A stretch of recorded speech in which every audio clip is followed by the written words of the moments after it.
parle. Chaque jour, Charles et Carole vous présentent la leçon de l'école du sabbat.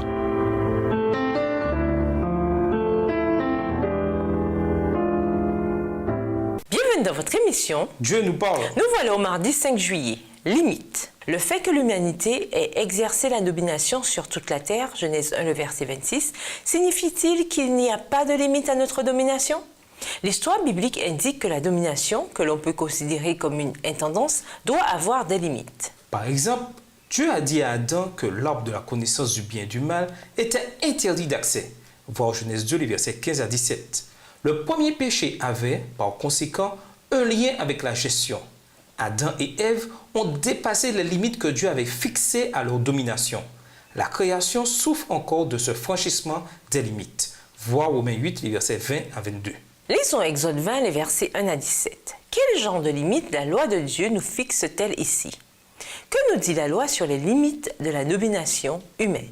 Exode 20, les versets 1 à 17. Alors Dieu prononça toutes ces paroles en disant: Je suis l'Éternel ton Dieu qui t'ai fait sortir du pays d'Égypte, de la maison de servitude.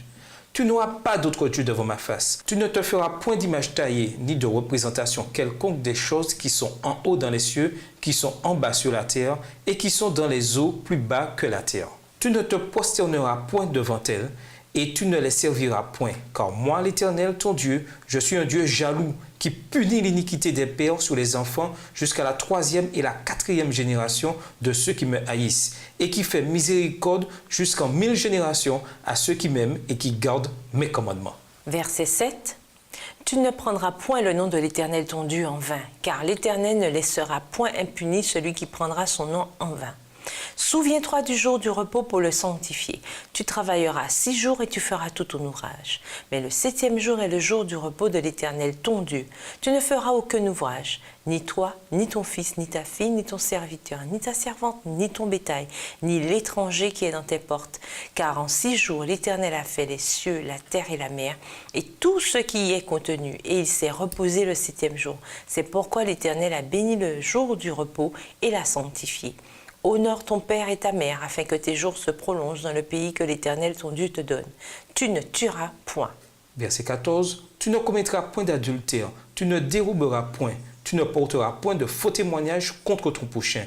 Tu ne convoiteras point la maison de ton prochain, tu ne convoiteras point la femme de ton prochain, ni son serviteur, ni sa servante, ni son bœuf, ni son âne, ni aucune chose qui appartienne à ton prochain. Tout au long de l'histoire humaine, par exemple Pharaon dans Exode 1 à 14, Hérode dans Matthieu 2, et jusqu'à la fin des temps, voire Apocalypse 13, des gens dominateurs contrôlés par Satan vont dominer ceux sur qui ils n'avaient aucun droit. Ils imitent Satan, qui s'est emparé du pouvoir et qui s'est autoproclamé prince de ce monde. Jean 12, verset 31. Une domination dénaturée devient oppression. De notre côté, il y a ceux qui refusent de dominer ce qu'on leur a confié.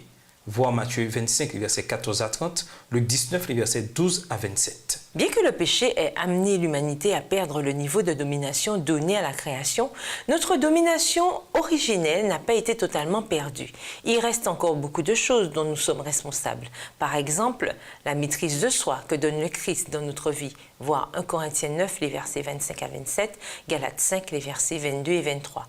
Ainsi que le soin de la terre et de ses créatures et de tout ce que Dieu nous a donné. Voir Jacques 1, le verset 17, Matthieu 25, les versets 14 à 30.